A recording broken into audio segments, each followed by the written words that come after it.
Well, I remember seeing your name, Wayne, for the first time as a writer on the song Wise Up by Amy Grant, which was one of my favorite songs back in the day. And your co-writer was Billy Simon, who would go on to write a bunch of songs for us and for him. And Right? man, then it's like, when you're shopping for a new car and then you see that car everywhere on the road all of a sudden, it's like I saw your name everywhere after that. Starting with those great Susan Ashton records, and Susan was on the pod just a few months ago. Was she? And then, man, more writing and producing credits than we have time to mention. I mean, Little Big Town and Garth Brooks. It's just, what a roster. And then, I mean, boom, a Grammy for Song of the Year for Clapton's Change the World. I remember when that happened, just being so proud that we were kind of connected in Christian music in that way. Now you're Right. a member of the Nashville Songwriters Hall of Fame. I know I'm just kind of going through a list here, so we'll get to all this. But a Tony Award nominated writer, I mean, just crazy stuff. All right, it would be faster to talk about probably what you haven't done, so we'll get into all of that. I'm honored to spend time with you today on the One Degree of Andy podcast. Wayne Kirkpatrick, man, thanks for taking time to do this. This is really cool. Yeah, thank you for having me. Yeah. Appreciate it. So I want to go back to, I mentioned Billy Simon. We'll just touch on this for a minute, but Billy was a huge part of our lives early on, writing Where There Is Faith and A Man You'd Write About. And I know that there was this. I remember this cassette floating around Nashville way back in the day of you and Billy. Uh, Ah, was it? I Did know you it. have like a little? Was it a little band, or was it just like a little co-writing experiment demo that you're sending out? I remember that. I don't have that. I wish I did, but Um, yeah, for a little while, it was actually we considered doing a duo, uh-huh. so it was a legit attempt to put some songs together and shop it around and try to get a record deal as we all did back then. Yeah. And yeah, if you're talking about Run Amok was the name of the That's right. That's what it was. Yeah. yeah. And we were writing a lot together back then and we just started writing kind of for that project. And it was kind of quirky, kind of outside the Uh-huh. box and stuff. Um and it was fun. We produced it all ourselves and just tried to create this kind of wacky thing together.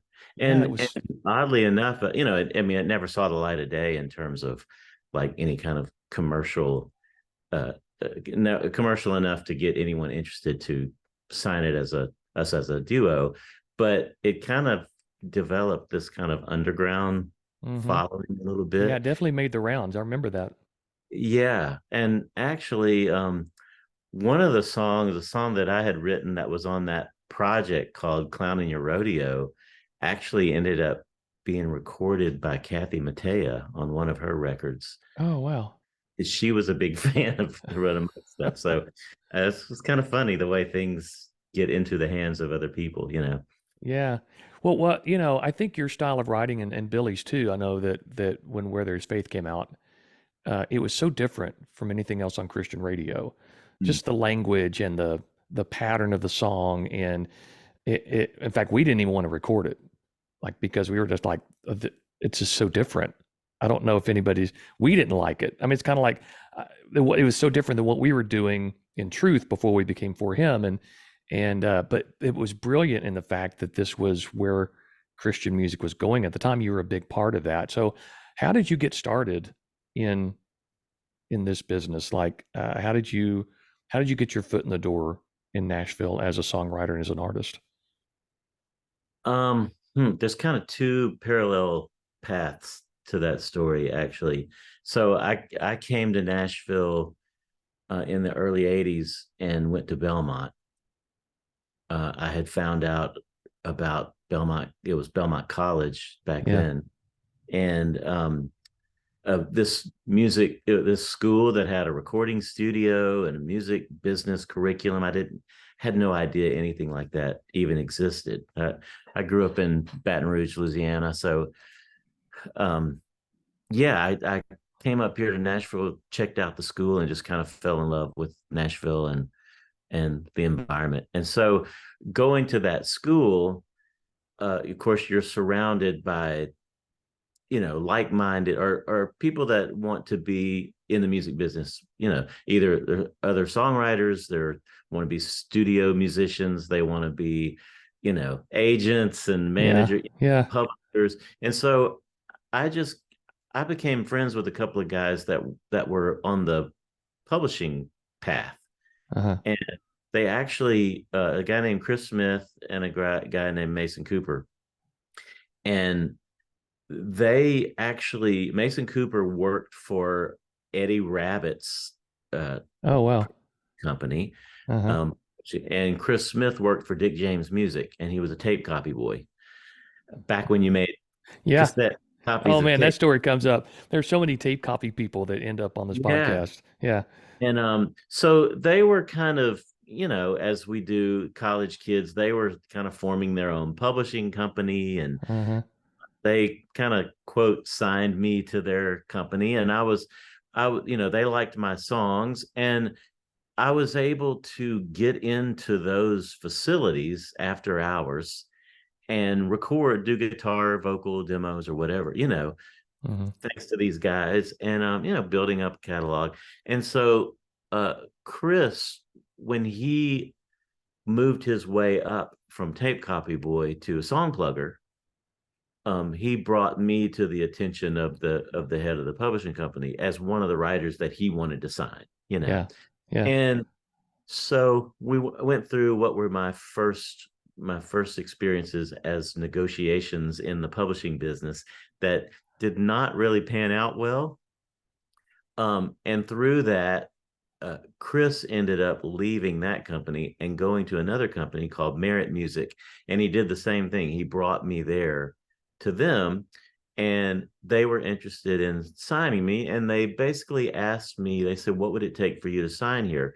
And at that time, I was also developing a relationship with Blanton Harrell, who Yeah. managed Amy Grant. Amy. Yeah. And so I Uh-huh. had said, well, I would like to have my Christian music publishing uh, freed up. And they said, well, we don't do anything in Christian music anyway, so that's fine. So I was I think actually looking back on it, they kind of underestimated the Christian music industry at that Uh-huh. time. And so, but anyway, I signed a publishing deal with So what Merit Music. year what year would that have been? That was 84. Okay, yeah. That's yeah, the And stuff was about to blow up yeah, in the Christian music scene, yeah. yeah, and so I signed it's essentially a pop publishing deal with Merit Music. I wasn't really writing any country music at that time, but Uh-huh. and so a pop deal with Merit Music, and then I was developing this relationship with Blanton Harrell and on the Christian music publishing side. And I don't know how that happened, because I am not a business, you know, savvy. I just they just asked me what I wanted, and I said that's what Yeah. I would like, because I didn't want to jeopardize any relationships over there. And then it was not long after that the song you mentioned, that album Unguarded, on Amy, it wasn't long after that I got the cuts, Wise Up, and another song, Love of Another Kind, Yeah, right. on The that yeah, the lead album. song on the record, yeah. Yeah, and those were my first two cuts on a big record, and so Blanton Harrell and the publishing, Reunion Music and publishing over there, they had those songs, and Merit Music didn't participate in those at all. So Yeah. um and then that led to, like anything does, when you get songs recorded on an album, it kind of validates you as a songwriter, Uh-huh. and it opens doors, for. So who did you meet at Belmont? There's always a story of, of a gang that comes out of a certain, era of going to Belmont or um uh, any of these hot spots of, you know, uh That like become sitting down, notable to me. yeah, like sitting down with Wes King, when Wes starts telling his story, it's like this group of people that all come together and they all go out and do their own things. But who did you meet at Belmont that that you ended up writing with? Anybody Um, or hanging out with or? like from Belmont. I mean, other than those guys that I mentioned, Uh-huh. which were publishers. I mean, first of all, you have to know I was kind of a wallflower. Yeah. I'm not a work the room kind of guy, Yeah, I feel that. and so I was pretty shy, and Uh-huh. um and and really kind of sat in my room and wrote songs a lot. Um, it's but there were people that I met that we later realized that we went to school at probably at the same time, Uh-huh.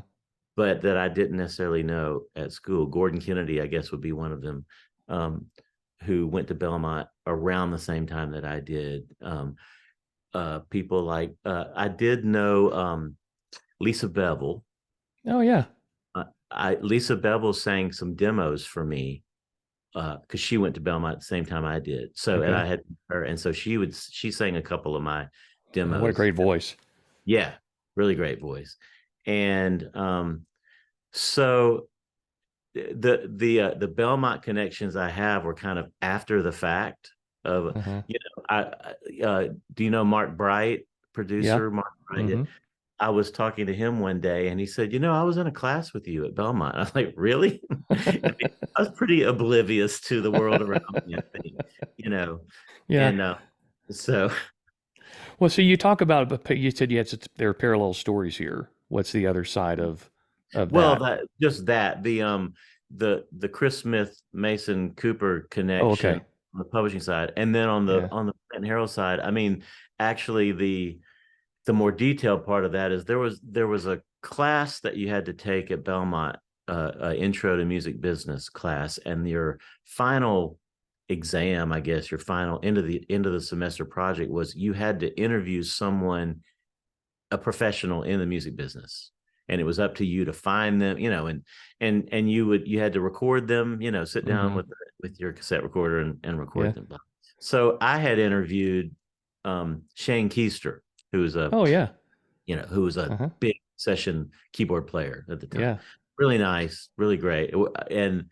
Um and then I mean, the full circle of part of that story is I remember interviewing Shane Keister, and then at the end of the interview I said, well, maybe one day you'll play on a song of mine, and he said that'd be great, and he was just really nice. Yeah. And then, flash forward to years later, he ended up playing on songs of mine on the Amy Grant records and all, so Yeah. yeah, that was kind of So cool. was the Amy Grant record, was that the first album you got some serious cuts on? Was that kind of the Yes. launching pad of your career? Yes, I had one other. My first cut that I ever had was on Billy Sprague's first record, a song called "What a Way to Go," Yeah, I remember that. and that was my first cut. And my next two cuts were on the Amy Grant Wow. album. Wow. And um, yeah, I was over the moon about Well, yeah, that. you're off and running at that point, and that just opens so many doors So many, for you and yeah. gets you in so many rooms. Like, so what was life like after that for you?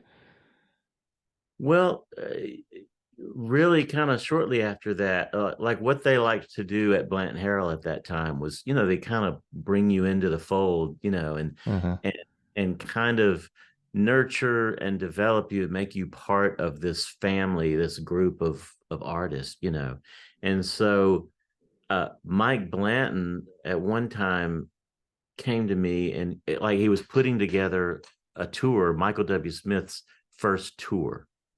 Michael had been playing with Amy in Uh-huh. her on her tour. So Michael, he now had a couple of solo records out, and they were going to do the first tour. And so Blanton came to me and said, "Hey, uh, do you play electric guitar?" And I said, "Oh, you mean like lead solos and things like that?" He said, "No, just rhythm. I'm not a solo guitar. No, just rhythm guitar and things like that." And I was like, "Oh yeah, sure." Now, The answer is always yes, and we'll figure it out answer later. was yes. I did not. Yeah. I did not own an electric guitar. I did not Incredible. play electric guitar. I played acoustic guitar. That was So, but he said, "I want you to come. I want you to come audition for Michael's band." And I'm like, "Okay." And so I had to call a friend who had a guitar amp and say, show me how to get a distorted sound out of an electric guitar and show me how to get a clean sound. And I got a electric guitar. Rich Mullins gave me an electric guitar of Oh my his gosh. Wow. because we were friends back then. Uh-huh. And I took that guitar, went with my friend who lent me an amp and said, show me how to get two sounds out of it, a clean sound and a distorted sound. And then I went and I woodshed and learned the songs we were supposed to learn for the audition. And I went to the audition with that. I mean, I was about as green as you could be going Incredible. into that audition. And I pretty much lied my way into that because I Yeah. wanted to do it so bad. I was like, oh, this would be great. And then so I got hired for that as kind of an auxiliary player, and I played, Uh-huh. some electric. I played because I could play some keyboard. I mean, some secondary stuff, Yeah. and then I sang, so And I then could vocally, yeah. Uh-huh. too. So I was kind of the floater, and then through that is where I started developing a writing relationship with Michael. Wow. I tell artists all the time that I consult with, if anybody asks you to do something anywhere in that, say yes. Yes, Just say and yes. then Figure it I out had to later. do it. Yeah. Figure out how You to can do it panic after that. later, Yes. but Yes. take the open door and go because you never know where it's going to lead. And I mean, that's just Oh, you don't. incredible. Yeah. Yeah. So you know, having said that, I mean that for me was a pretty bold move Yeah. because I was not, brimming with I was self-confidence. about to say your And wallflower personality doesn't. yes, Yeah. that would, but I so much wanted to be a part of the music uh community, and just Hmm. I so much wanted music to be the thing that I do, Yeah. that I was willing to step outside of my comfort zone. And the same thing happened with the writing, with the first writing with Michael, because we were in rehearsals and he had this song, this piece of music that he kept playing that he wanted to do for the live tour. And he was just singing dummy words, and Yeah. I've heard some of his demos. working up. Yeah. Yeah, yeah. And he kept singing it. He's like, I'm going to come up, come up with something for this. And again, Wallflower standing back in my mind, I was like, I think I could write a lyric for that. In my mind, I was like, I know Yeah. what that, and it took me a while, but I kind of approached him and said, I'm trying to remember if I just wrote a lyric and gave it to him, or if I said, do you want me to write a lyric to it, or try something. But one way or the other, I got in there, and I just kind of remembered the melody, and I would go home and I would write stuff, and I gave it to him. I said, I came up with this for that. And he sat in front of him, started singing along with it, and he's like, I like this.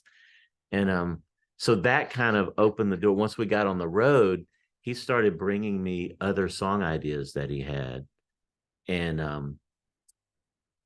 asking And me, what was the first tune you wrote with him? well, okay, well, that song was the first one that we did in rehearsal, and that was a song called I Know. It was just Oh on the yeah. live out. Yeah. Uh-huh. We kind of did it in on tour for a long time, and then eventually when he did a live album, he put it on there. It was never on a record Hmm. proper, but it was on the live thing. But then when we were on the bus, he gave me a song.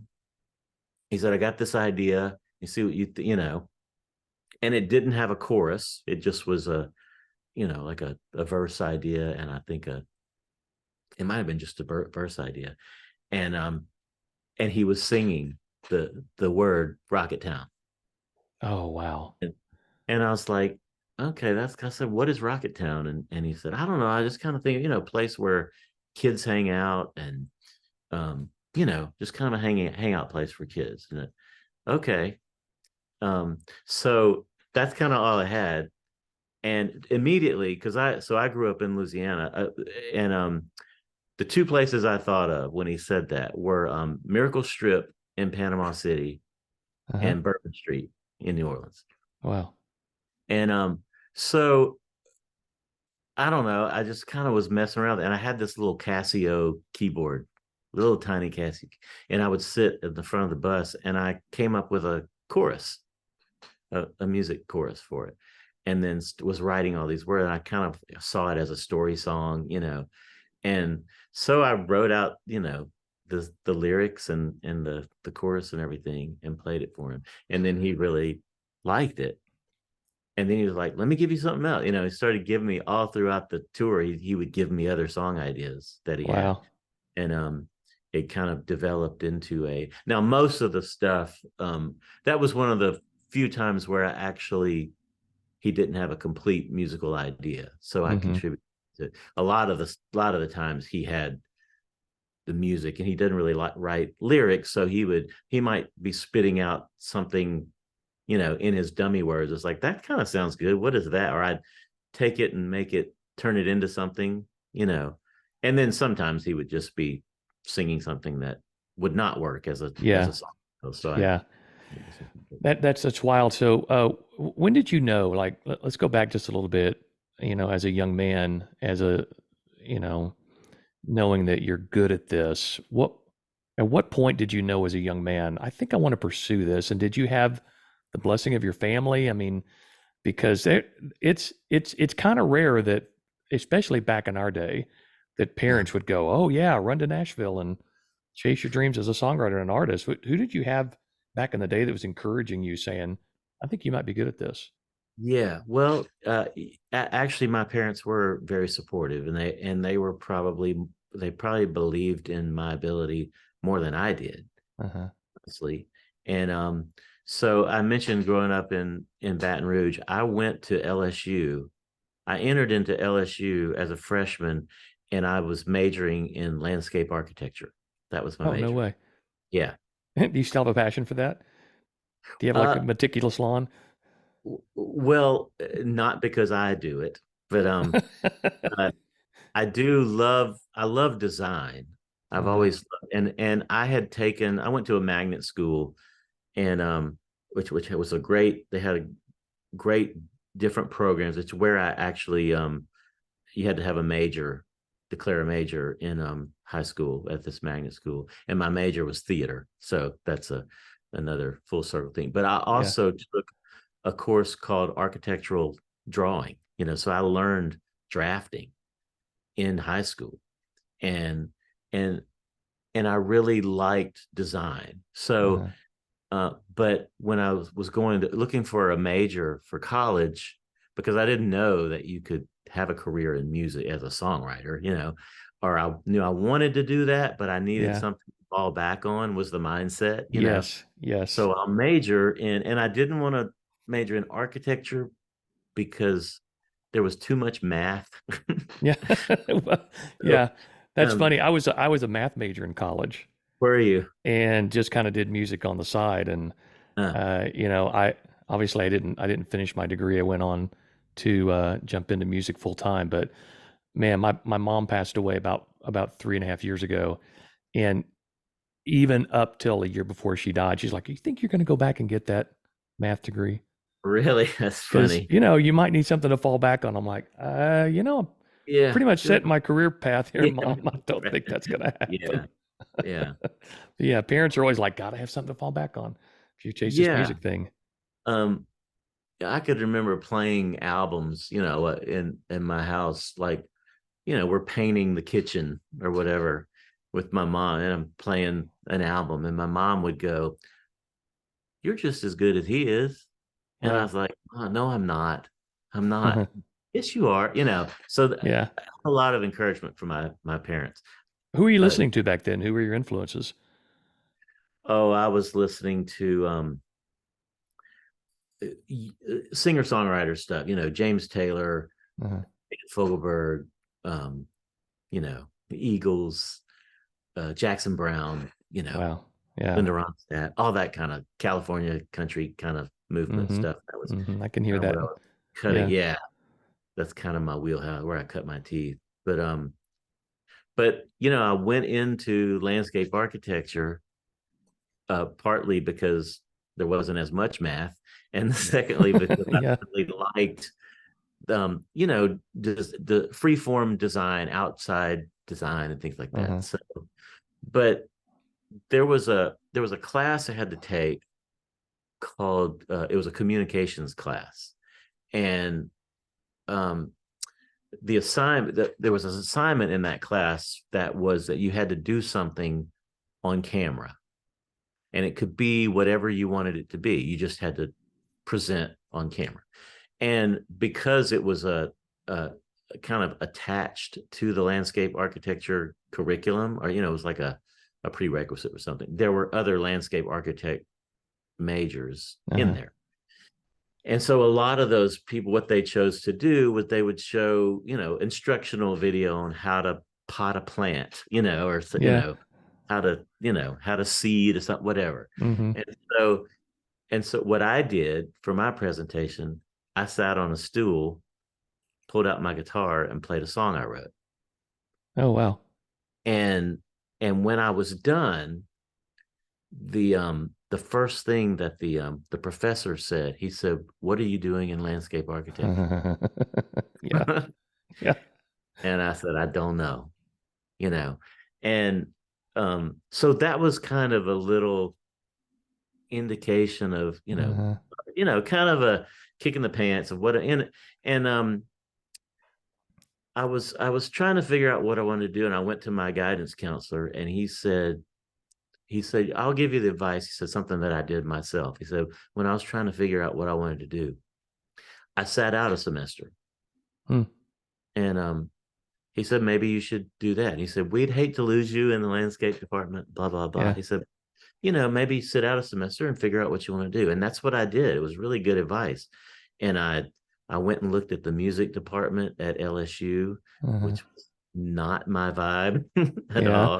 It Yeah. was a different thing. And from there is where I had a friend of mine tell me about the school in Nashville, Mhm. Belmont. That's very similar to my story too, because I'd gotten to a point where I'm like, I'm singing a lot, and then I'd go back to my classes and just go, oh, I don't know, it doesn't feel right. But I'm like, Yeah, I don't know how to make a living at being a singer. Growing up, I'm in Oklahoma. I don't, right. I don't know what to do. And my dad kind of gave me the same advice when I got an offer to go on the road for a season. He said, just go. You can always come back. Take some Yeah. time off, take a year off, and if it doesn't work out, come back, finish your degree. I think that's great advice. And then you start to see the breadcrumbs along the way, don't you? You have enough people in your life to go, what, you're actually really good at this. And Yeah. I mean, yeah, you start it also, I think, like for me, um, again, bold moves, yeah, broad strokes, which was yeah, not my thing. But I did get to a point to where it's like, you know what, I want to go. Um, I think what was more powerful is like, I don't want to look back 20 years from now and go, what if? What if I mm-hmm, had just done? yep, So in me, I thought I'm gonna go to Nashville and see if I can hang with the big boys. And if I can't, at least I at least I have found the answer, you know. yeah, that's You right. know, and Yep. so other rather than just sit back and go, what if? It's like to have the answer. Well, here's what if I went and I failed miserably. And so now Now I would, that's right. yeah. No regrets. So That's right. and when you're young and you're Yeah, young enough to do, so that I had enough wherewithal to do that. yeah, And like I said, I came up and looked at Belmont, and then I loved it. And I actually there was a friend that came with me who was a guitar player in Baton Rouge, and he was thinking of going there too. So I kind of had a safety net. And uh-huh, then went up and looked at the school, and then I was like, I'm in. And he was going to be my roommate. But when we came back, as time went on, he kind of backed out of it. So I was left, okay, it's me, it's me on my own, and what am I yeah, gonna do? And um, but I was kind of determined at that point. So I mean, I literally, when the semester started, I packed up my car, I drove from Baton Rouge to Nashville. I got off the Wedgwood exit, mm-hmm, go to Belmont. I didn't know who my roommates were gonna be. I just knew that I was enrolled in the school, Yeah. And I would got off that exit. And I was like, oh, what am I doing? What am I doing? Yeah. I was pretty nervous, and and but that was it. I was once I got on campus and got in, I didn't really come in and go, okay, Nashville, here I am. I just Yeah. really like I want to soak all this in, and I want to learn about the business of music. And Yeah. you know I know one of the first classes I took, which was that intro to music business class. I didn't even know what I thought a publishing company was where they printed sheet music and that was it. I didn't realize that the publisher was your partner in Yeah. the world, that pitched songs and networked you and connect, all that kind of stuff. Uh-huh. I had no idea. I was so green. Yeah. And that's where the money is, as Yeah, obviously you know. Yeah. It's in the publishing. It's well, it not. used to be. Well, yeah, it's Nowadays. true. That's true. Yeah, Back in the day, it was for sure. back in the Yeah. day, yes. Yeah. Well, let's move on then. Because I want to talk about what you've done post Michael W. Smith in that era when you started to really make a name for yourself as a producer Mhm.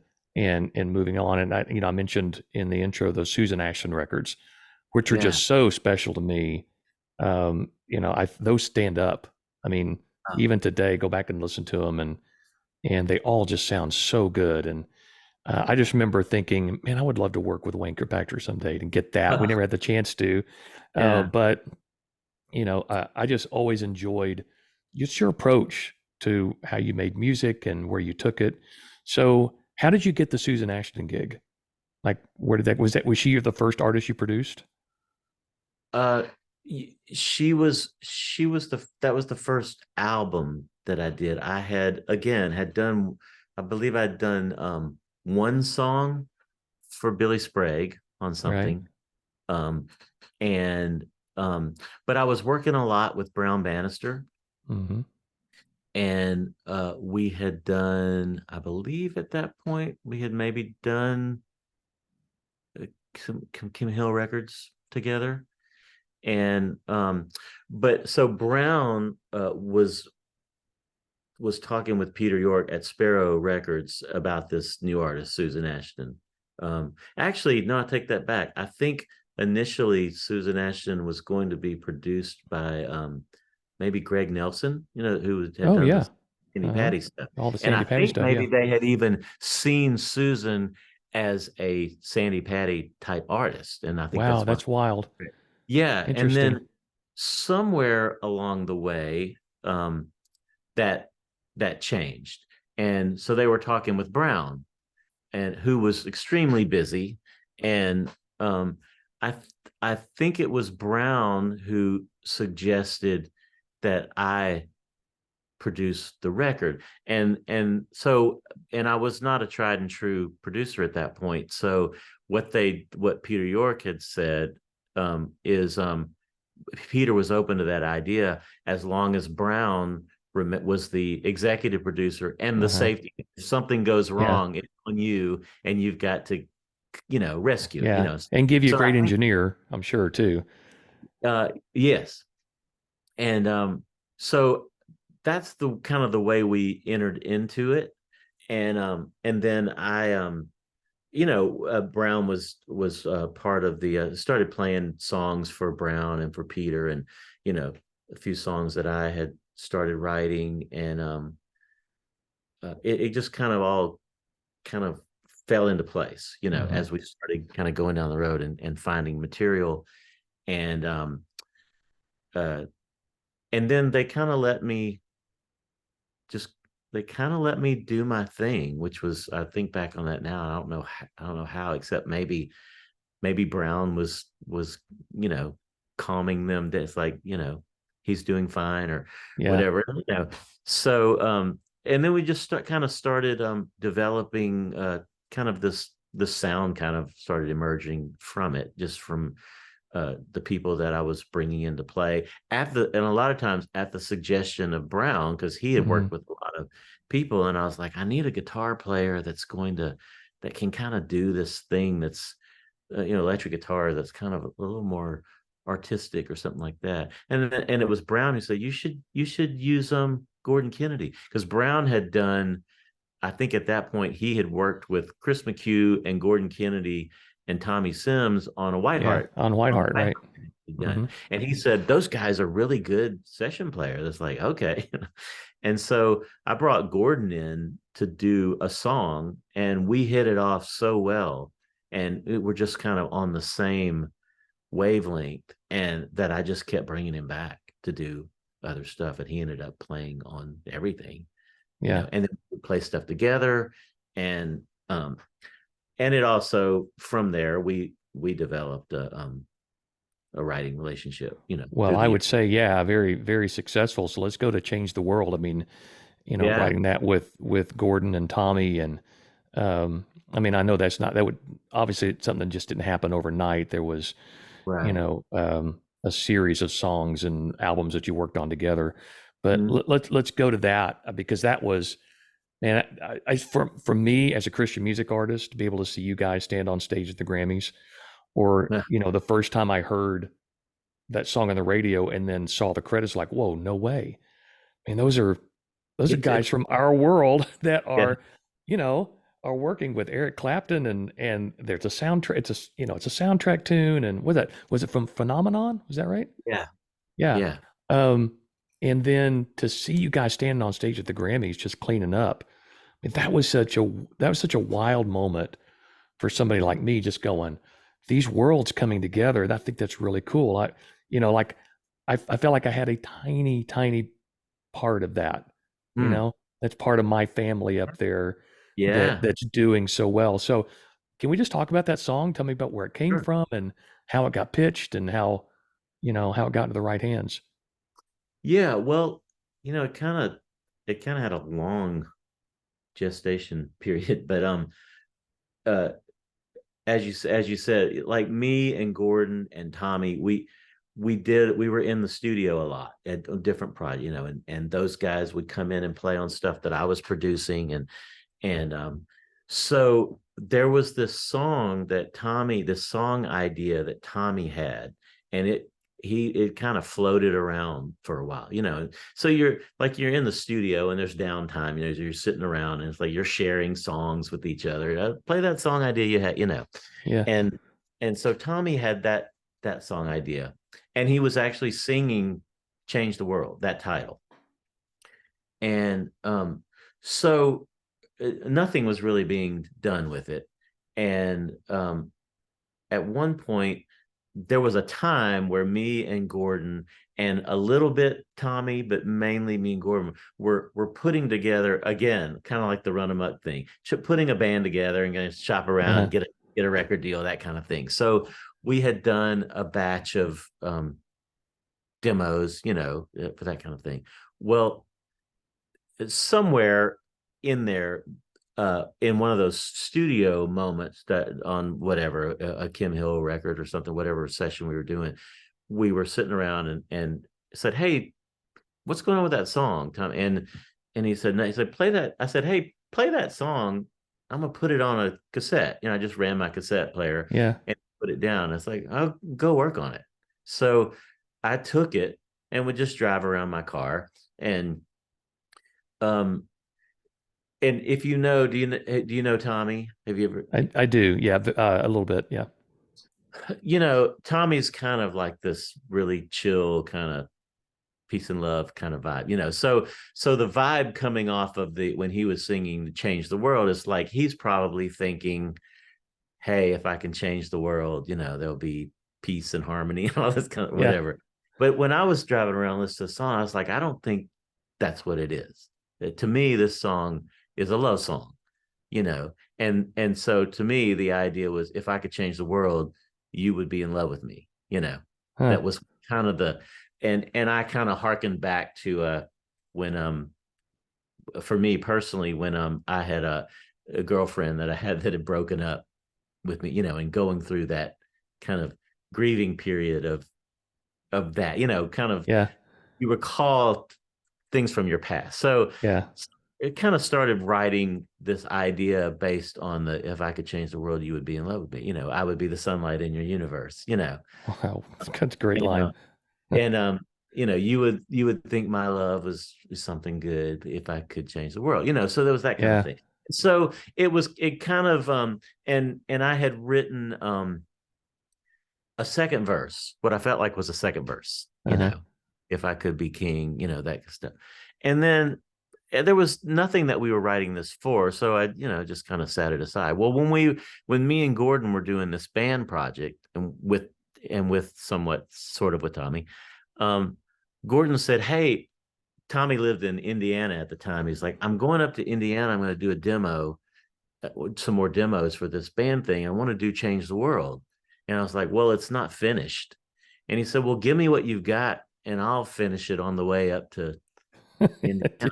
Like, Yeah. okay. So then Gordon took it and he came up with a first verse, and I think, and it actually put a bridge on it that didn't end Yeah. up on, but, and went up to meet Tommy and they did a demo on it.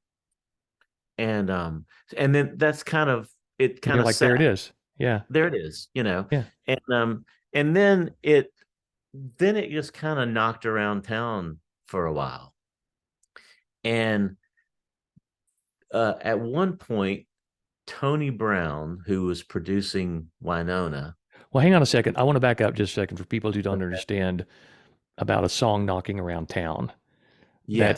That's kind of a foreign idea to people who don't know the industry. When you say it knocked around town, it meant your publisher had it, Publishers. or yeah, and then they pitch it like it goes into. So if somebody's making a record, and there's a before they go into the studio, there's like this memo that goes out, or this a letter goes out, or whatever it was back in the 90s. Something Right. goes out to all the labels, or all Tip the publishing sheets. companies. Yeah, Kim Tip Hill's sheets. making a new record, right? So Looking and for this. Yeah. right, right. And so you get these batch of songs that then the A&R director and the artist and the producers all listen to and start to choose. So that's what, if I'm correct, Yes, and that's right. yeah. So it goes into So the it went pool. to a lot of people's ears and through a lot of people's hands. Yeah, I'm assuming so. That, yeah, Yeah. that it was just kind of pitched around, and I and mean, then with your it, names on it, it had to because of your success. well, yeah, but it was. I mean, our success, whatever you would call that, was really more in Christian music, and this was not True. a, Yeah, that's true. so you know, there's can be a little bit of a, what are these guys doing, right? Yeah. Yeah. So but yeah, it somehow got into the hands of Tony Brown, who was looking for songs for the next Winona record that he was producing, Uh-huh. and he wanted to record it on her. And there was a woman named Kathy Nelson was in his office, and she was a music supervisor for Touchstone Pictures. And he said, "Let me show you this song I'm going to record on Winona," and he played that song for her.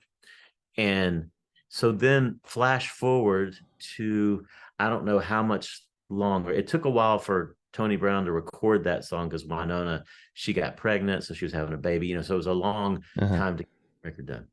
He eventually did record it on her, and she's the first one that recorded that song. It's on her album.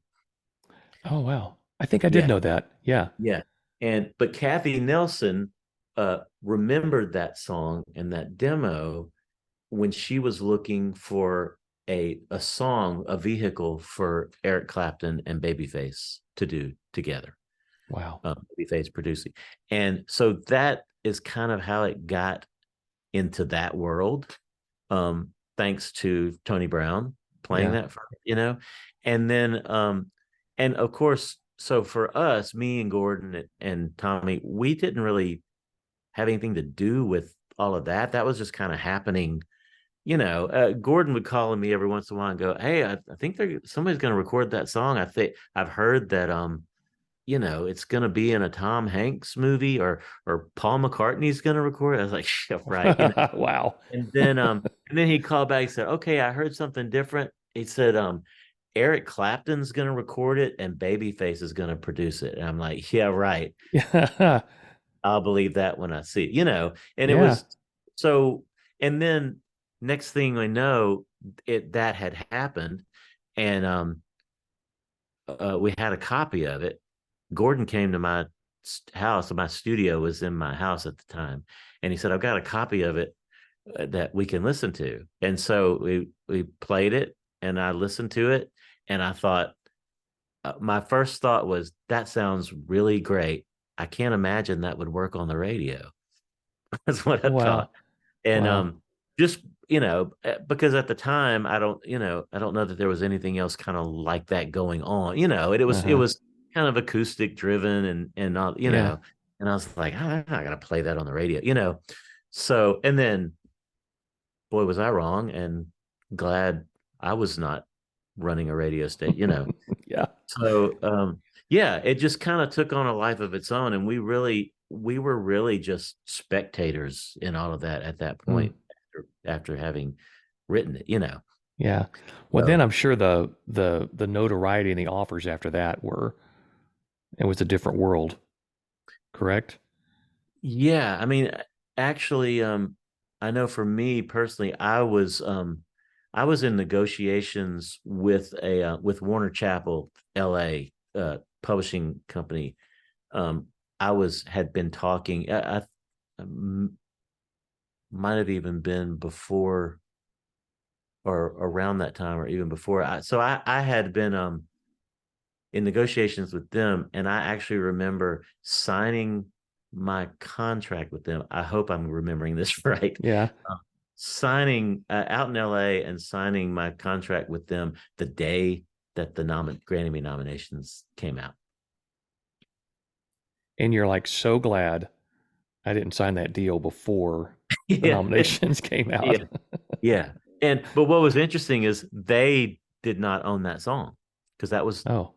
that was with I was a publishing company before I negotiated with them. So Uh-huh. um, but they used that, obviously, for to connect me with other writers and other, yeah. It just it in the same way that the Amy Grant cut happened for me. It was that, Mm-hmm. you just have a resume, Yeah. Yeah, that quite a resume. so Well, if then somebody says, will you write, if a publisher goes and go, will you write with my writer Wayne, and to be just not some other writer, if you have something like, well, he wrote this and this and this, it's like, and then so a big time writer will go, oh yeah, I'll write with them. yeah, right. That's how they use that That's leverage. yeah, that's how it works. Well, then let's talk about your foray into country music as a producer. Um, Yeah.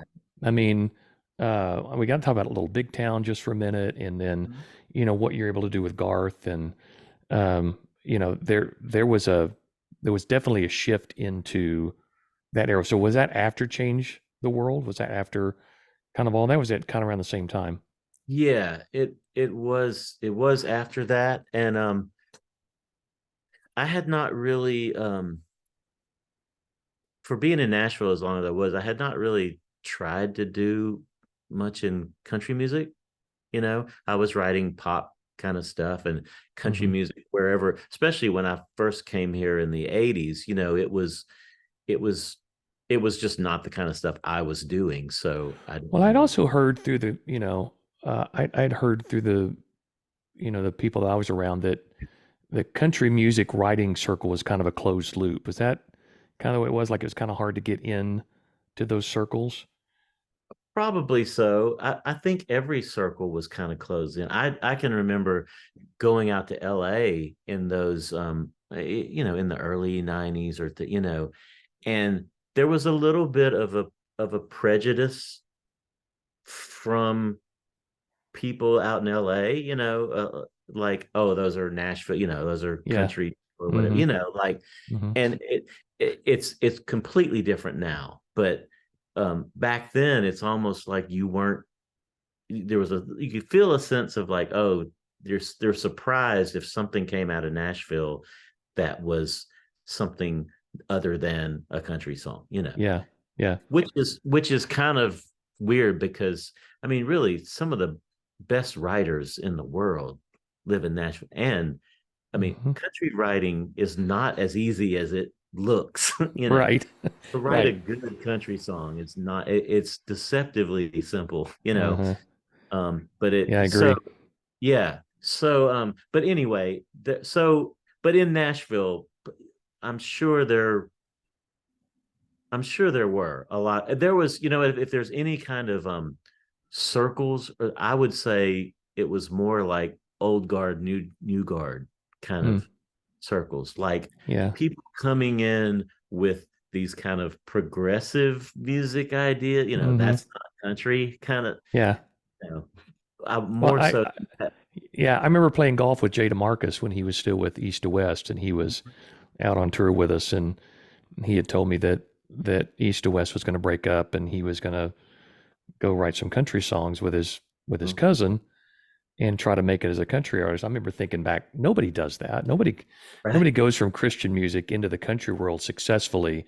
So, good luck with that. right. But, obviously that's why I'm not, you know, I can't predict those things.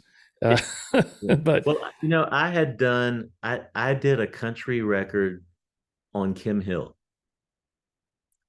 that uh, I think Blanton Harold, because she was at Blanton Harold uh Reunion Records, and they did a joint venture with a country label or a country A&R person, something like that. And so they had an end to that, So, and I did this kind of straight up, use all the right session players and do all that kind of stuff.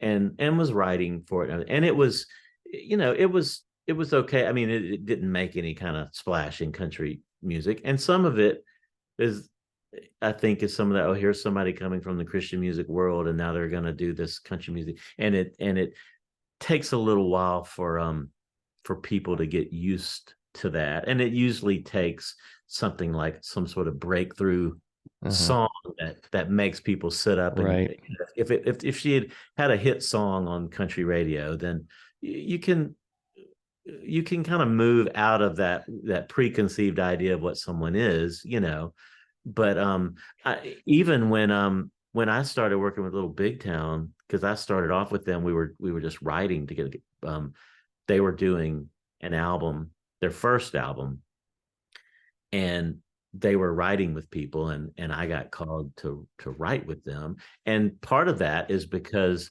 Karen Fairchild, hmm um, who had done some stuff in Christian music right. as Yeah, well. I knew Karen very well. In fact, her first husband, Mark Childers, Uh-huh. Yeah, Mark. was our bass player for Right. like That's right. 7 or 8 years. Yeah, good friend of And ours. she did a duo thing with Yeah, Lee.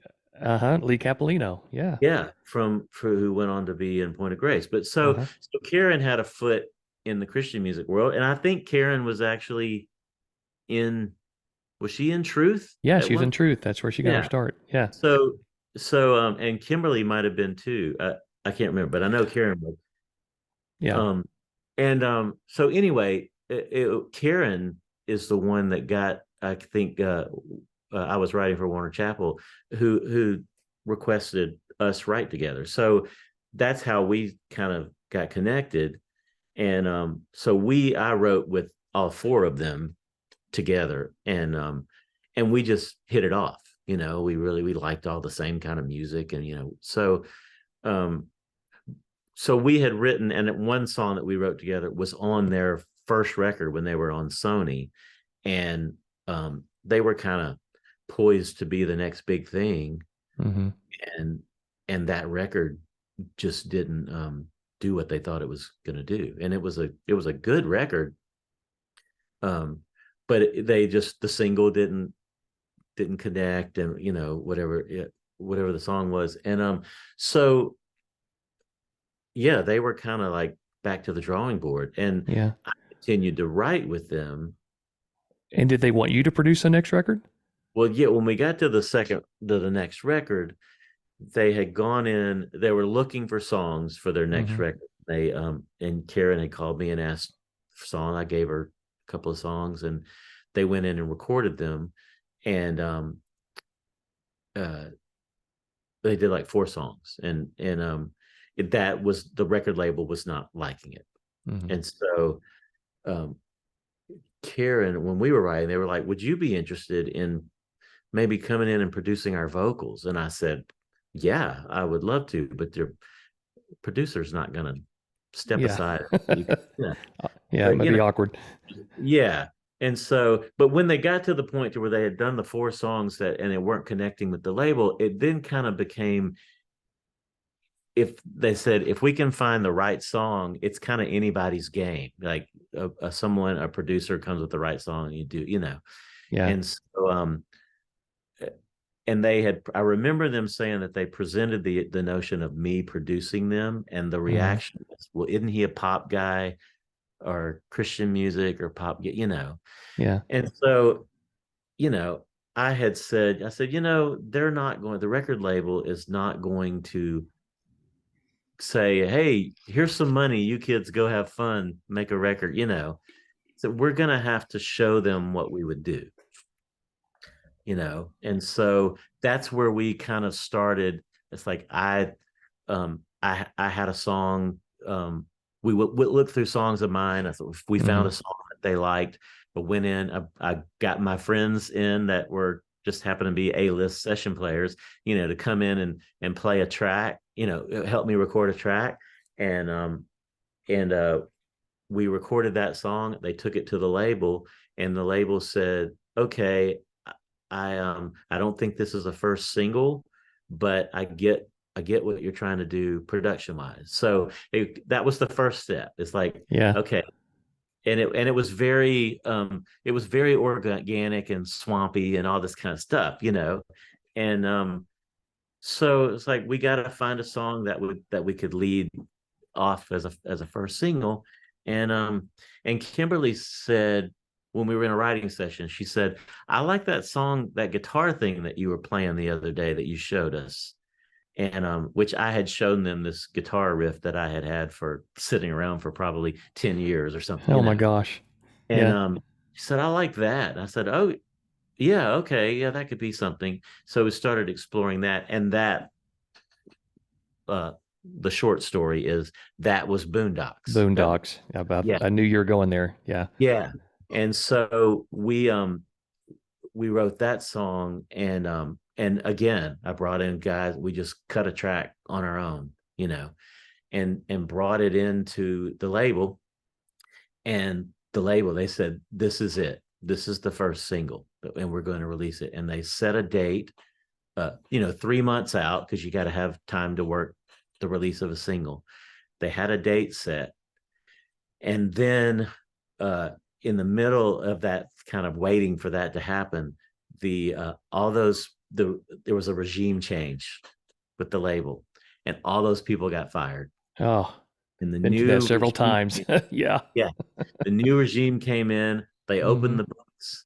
They looked at Little Big Town. Okay, Little Big Town, this group, they're $1 million in debt because they had done a record Yeah.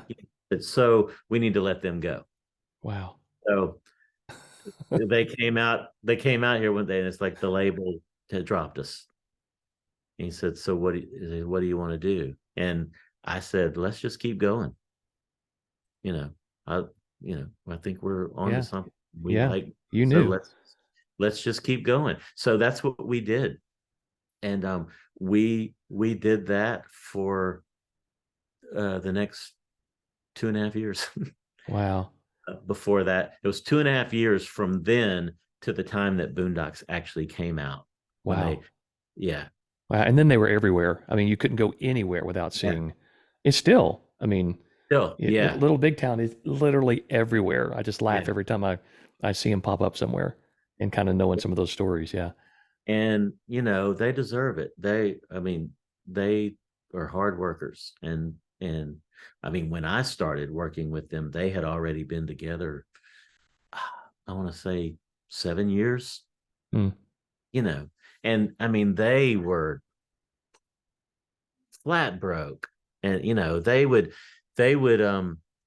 rent a van for the weekend just so they could go out and play live. They'd Wow. scrape their money together to rent a van to go out Mm, and play.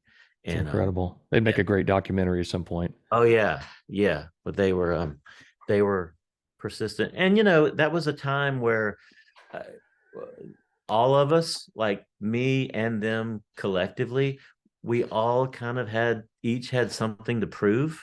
Uh-huh. You know, they were trying to prove that they were a legitimate group that deserved to be in that marketplace, and I was trying to prove that I could produce a country record, and could write country song, and Yeah. so we were kind of a bunch of misfits, because when we did the first few songs after they had been dropped from their label, we did like a 4-song EP, and their management would take it around and pitch it, and all the major labels turned them down. They said, Mm, we don't know what to do with this. There was not a designated lead singer.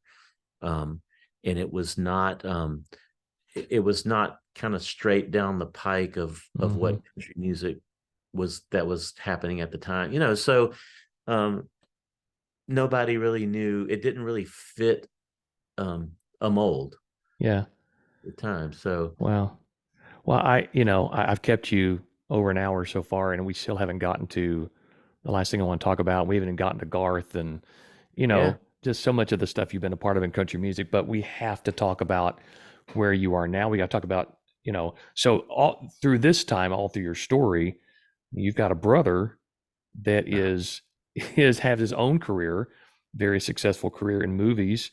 right. And let's talk about that for a second and how that led to you guys now starting to write Broadway shows together. Yeah. Well, as I mentioned, in high school, I was theater major, and my brother went to the same high school. Uh, he's a few years younger, and same thing. He was a theater major, and so then when we left high school, obviously I pursued the music career, came to Nashville. He was in Nashville briefly, and then he decided, he at first he thought he wanted to be an actor, so he Mm, was in that, and then he did that for a little bit, and then decided that's not what he wanted to do. He wanted to be a screenwriter, and he went out to California and went to USC in film school, and studied to be a screenwriter. And so he had his career writing screenplays. He wrote for Disney for a little bit, and then he wrote James and the Giant Peach, and then he wrote Chicken Run, and wow. One of you my know it, favorite animated movies ever. yeah, great. So he was having a success in the screenwriting world, and I was doing my thing in music, and we always talked about wanting to write a musical, you know. And we actually, quite a while ago, like kind of in our whatever late 20s or something, we did attempt to write one, which we think back on it and think, I feel like we got together for a weekend and wrote a musical, something like Yeah. that. It wasn't Yeah. very good. And we didn't know what we were doing, and we still don't really, but we really didn't know then. But so we would always talk about wanting to write musicals, and we would throw around ideas, and we had a few ideas that we would kind of bounce back and forth. And this idea that we had, that we kept just referring to it as that Shakespeare musical, you know we was like, feel like this could be something, and so whenever we were together, because I'd go out to LA to work, or we'd get together for holidays and all that, and we'd go, I have had another idea on that Shakespeare musical thing. What if, and we'd throw out, what if blah blah blah, and they go, oh yeah, that would be funny, we should write that one day. you know those were the kind of conversations we had for about 15 years. Wow. And at one point we were like, if we're going to do this, we need to get serious about it. We need to carve out time to work on it. And so we started doing that. And then our big question was, how do you pitch a musical? What do we have to do? Yeah. I'm interested in that. Write a Yeah. song, you write a Yeah. song, you demo it, and then you pitch it. It's like, but a musical is like, do you write a whole musical and demo it, or what? And so we were in the fortunate situation where we knew a Broadway producer. So a guy named Kevin McCullum, uh, who, when my brother was pursuing the acting thing, he worked at Disney World in Florida. Uh-huh. And Kevin McCullum was an entertainer that worked at Disney World too, in like a Broadway review show. They became friends back then. When my brother, when Carrie, he went to film school. Kevin went to film school at USC. So they became friends out there. I got to know Kevin through my brother, so I'd known him for years. Kevin eventually left California and got into theater and got into production. And his first big musical that he produced was Rent. Oh, wow.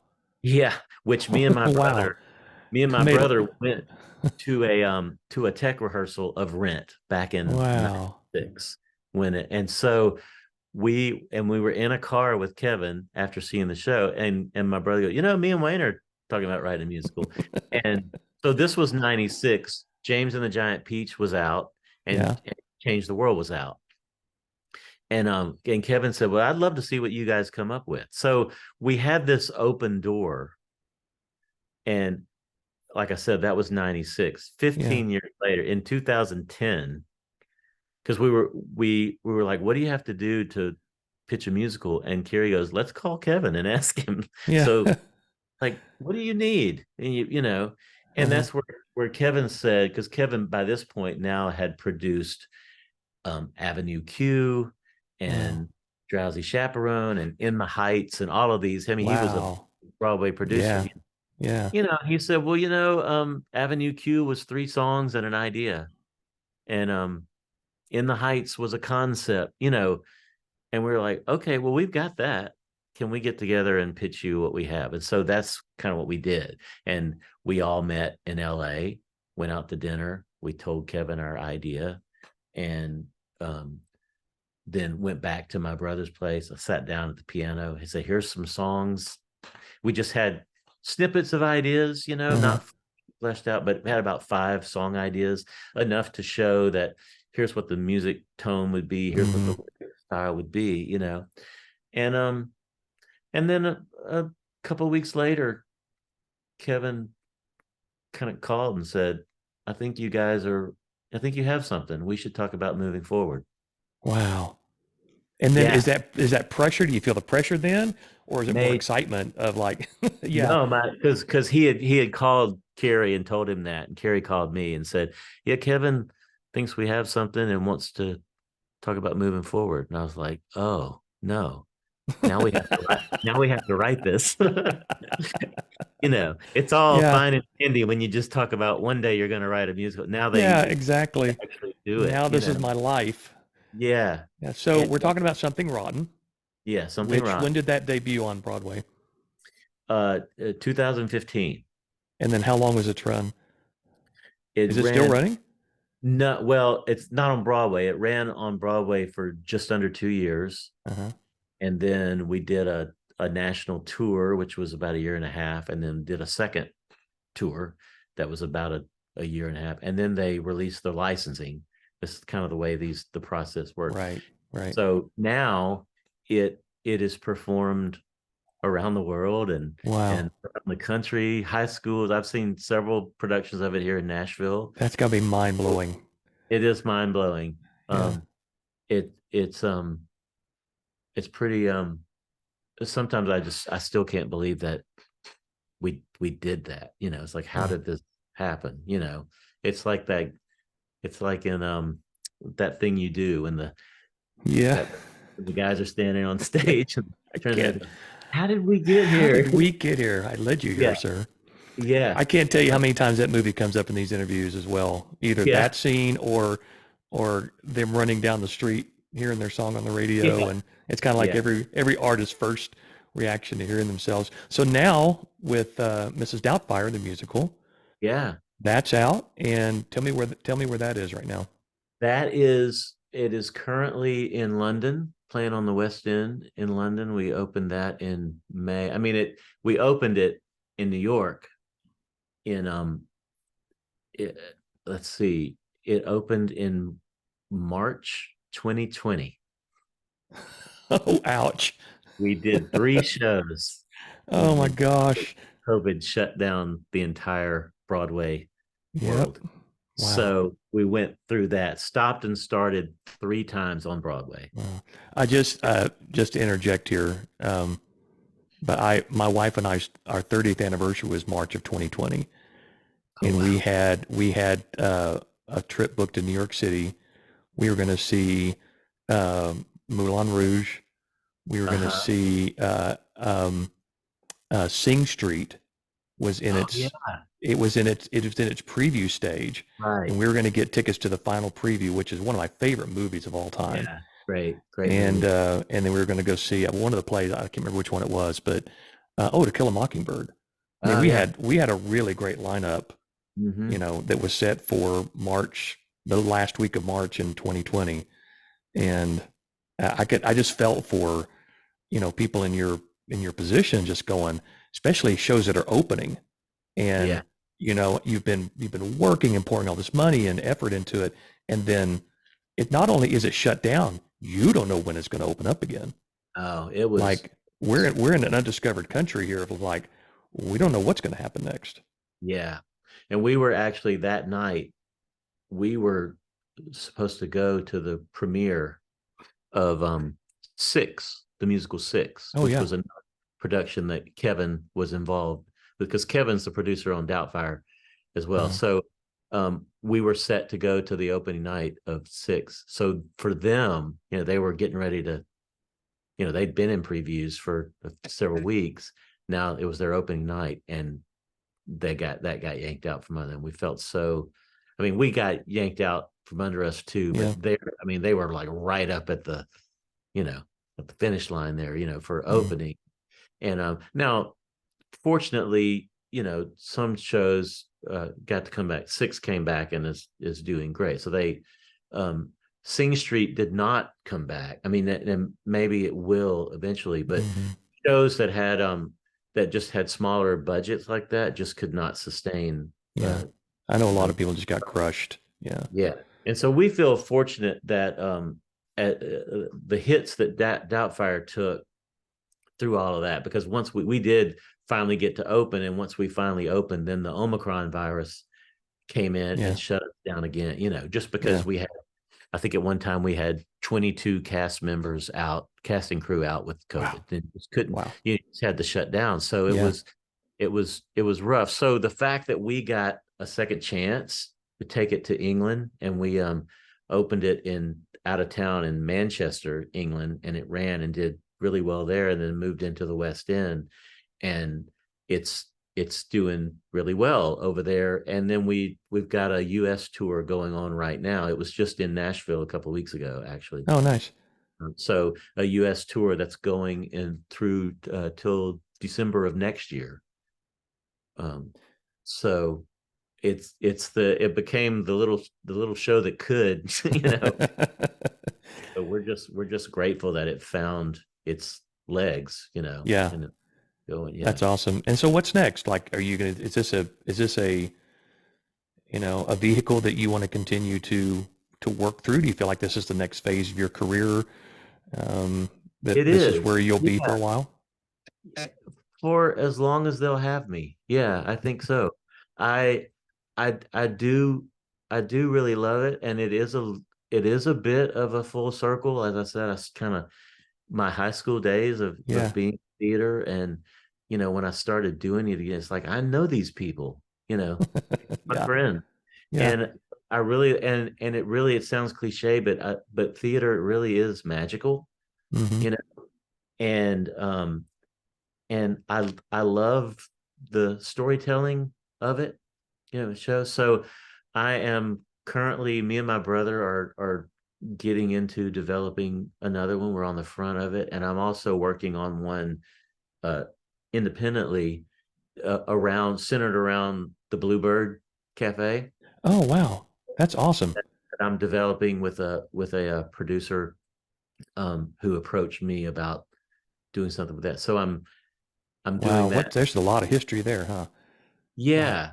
And So yeah, I'm pursuing it and trying to figure out how to get better at it. And Yeah. yeah, Well, I love you said something a while ago. You said, we're talking about the Broadway stuff. I don't know if we know what we're doing. We're just gonna go for it. mm, It just seems like that's come up several times in your story when you going to Nashville, you know, picking up an electric guitar to go on Smitty's tour, yeah, just jumping in to produce for Susan Ashton. It's like, I don't, okay, yeah, yeah. let's just go do it. And I think that's one of the great things that if you want to be an artist, if you want to be a creator, there's no perfect scenario. There's no perfect setup. It's just keep taking opportunities. And, if somebody gives you So an open door, walk through it. And that's where you're going to find, that's where you're going to find the good stuff. I think so. And I think there's always when people ask me um advice, kids or whatever, there's I always go, it's like, first of all, how bad do you want it? You know, and within the limits of the law, Right. you what you Yeah. need to do, Let's you know, clarify. Yeah. get it. Yeah. And and and the being a finisher. I think it's important Mm, to be a finisher, you know, that's good. because we get into to doing things that we're excited about, and it's all shiny and new, these new ideas and everything. But the middle is really hard, and you get to the middle, and the chances are you've got another shiny new thing over here that would be more attractive at this point, because the middle is hard. But if you get in the habit of finishing things more than not, then you do yourself a service, um, by just a sense of completion of something, even if it doesn't see the light of day or something. The fact that you've finished it, I think that's something that I try to do a lot. I'm going to finish this. I don't know if it's any good, but I'm jazzed about it, and I'm going to finish it, and I'm going to get through the middle and get to the other side of it. And uh, I think that has made me feel a sense of accomplishment beyond the world of whether it's successful or not. It's successful within myself to go look back and go, I finished that. You know, it's really horrible, but I finished it. You know, and yeah, so that's what I just keep trying to do, is finish things.